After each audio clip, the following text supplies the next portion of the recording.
Magaalaa Naqamtee irraa kiiloomeetira hedduu fagaannee rakkoo cimaa hawaasni musliimaa aanaa Nuunnuu Qumbaa magaalaa Adaree qabu akka Hudaa Miidiyaa waliin daawwattan maqaa Rabbiin isin gaafanna.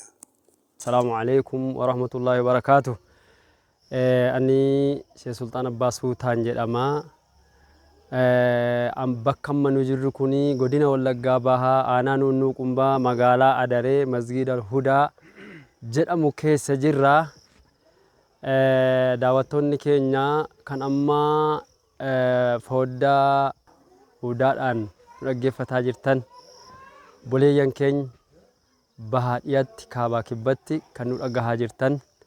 Bakki kun Wallagga jechuun akkuma beekamee jiru bara 2004 fi 5 keessa wallahi namni Rabbi sitti dhageessisaa jiru bakkatti sagannu dhabnee bakka korataa daandii irratti Alhabaashiin biyya kanaa nu kurkursuudhaaf daa'ii waan jedhamu beekaa waan jedhamu muta'allima waan jedhamu hacuucanii mana hidhaatti guuraa turanii akkuma taanetti jalatti hafnee cafacafamnee keessa turre jechuudha. Achii kaanee uummanni keenya walitti dhudhufe wal qabee wal ijaaree bakka amma jirru masgiida Nagajallaatti argamu kana kadhaa meeqaan bu'uureffannee ijaarranne meetirii 12 fi 8 wayirratti ijaarrannee gabaabbatee bulluqee nu cinqee hawaasa keenya dhiiraa dubartii iddoo tokkotti walitti qabnee cinqaa turre. Achirraa gaafa xinnoo fursaa argannee jennu masgiida guddaa bolokkeettiidhaan jammaramee 2018 irratti ijaaramaa jiru akkuma argaa jirtanii sana jammarree jechuudha. Bara 2011 konferaansii geggeeffannee bara 2012 keessa jammarannee otoo haala gaariidhaan dhiiraa dubartiidhaan irratti hirmaannee ijaaraa jirru uummanni keenya lubbuurraa hanga lukkuutti deemee dubartoonni keenya gumee harkatti baasanii sabbata isaanii hiikkatanii masgiida kana jammarreetu ooffataa jirru.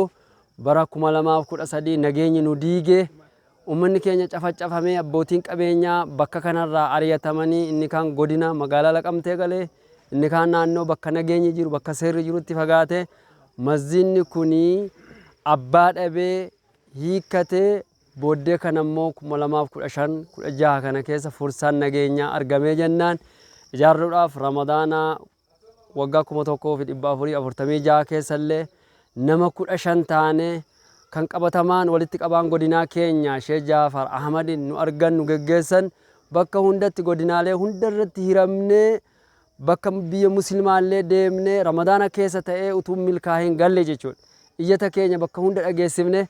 Kanaaf nan gabaabsaa wallahi uummanni masjiida kanatti dhiphataa jiru abbaa warraa yoo baay'ate nama 70 minaaminii ta'a jechuudha. Kunummoo abbootiin qabeenyaa koreen masjiida kana itti gaafataman masjiida kana biyya gadhiisanii jiru waa'ee rakkoo nageenyaatii fi amma immoo ijaarrachuudhaaf ol kaanee humna adamnee jirra. Masjiidni keenya jammarame masjiidni guddaan sila haalaan ummata kiristaanaa gidduu amantaa mana amantaa 3 gidduu jiru hacuucamnee jirra. Kanaaf namni qilleensarra dubbiin kun isin gahee jedhu isinitti haa dhagahamu.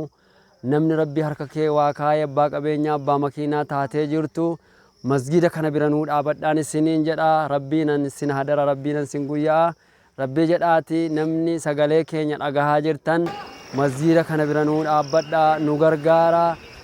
Kunoo akkuma ogeessi argaa jiru minaaraa hin qabu koorneesii hin qabu daawatii hin qabu qalamii wayiin jijjiirre shema uummanni keenya laffa'ee addoo ishee kana babbareechallee bokkaan nu jalaa dhodhoose aduun nu jalaa dhodhoose diffaatiin uummata keenya nu jalaa badaa jira waan ta'eef nu dirmadha. Wallahi gabaree keessa nama gaangee irraa bu'ee kenne jira nama sangaa qarii qabu kennetu jira dubartoonni illee ameeyyii eleenfattu illee kan kennite jira. Kanaaf laffaatii uummata keenya godina Wallaggaa Bahaa Nuunnuu Qumbaa kana nu deeggaraatii bakkaan nu gahaa. Rabbi sinii halaafisu warra nutti dirmatee iyyata keenya sagalee keenya nuu fuudhellee Rabbi isaanirraa haa jaallatu. Kanaaf asuma irrattanii gara dura taa'aa masgiida hudaatan isin dabarsaa isaanii wajjin turtii gaarii wabillaahi tawfiiq wassalaamu alaykum wa rahmatullaahi wa barakaatuh. Bara kana keessa jechuudha ramadaana baranaa kana keessa deemnee rakkoo kanaa ibsachuudhaaf rakkoo masginni kun qabu rakkoo muslimni kun qabu hacuuccaa muslimni kun qabu ibsachuudhaaf deemaa turre jechuudha. Islaama bal'inaan hin qabu hammuma qabutu lukkuu hanga lubbuutti deeme asiin geenye jirra asiin geenye immoo dadhabnee jirra. Namni rabbiin islaamummaa sii kenne namni rabbiin qabeenya sii kenne namni islaamaa hacuucame bira masgiida hacuucame bira dhaabbachuu barbaadu namni guyyaa borii keetiif galaa barbaadu kana bukkee dhaabbadhu masgiida nu bareechi rabbiin sodaadhuuti jennee ergaa koo dabarfadhaa jechuudha. Masgiiduma ijaaramee karaatti hafee dhimmuun amma ijaarame iyyuu balleessaa jiru kana rabbii jedhaati namni qabeenya qabdan namni rabbiin qabeenya sirkatti beeku namni islaamummaa si keessa rabbiin gadi kaa'e masgiida kana adaraa nu gargaaraa hacuucamaadha waan ta'eef masgiida kana nu bareechaa nurratti ijaaraa gannu dhaabaa namni qabeenya rabbi sitti kenne jedheen ergaa kiyya dabarfadhaa kanaafuu galatooma.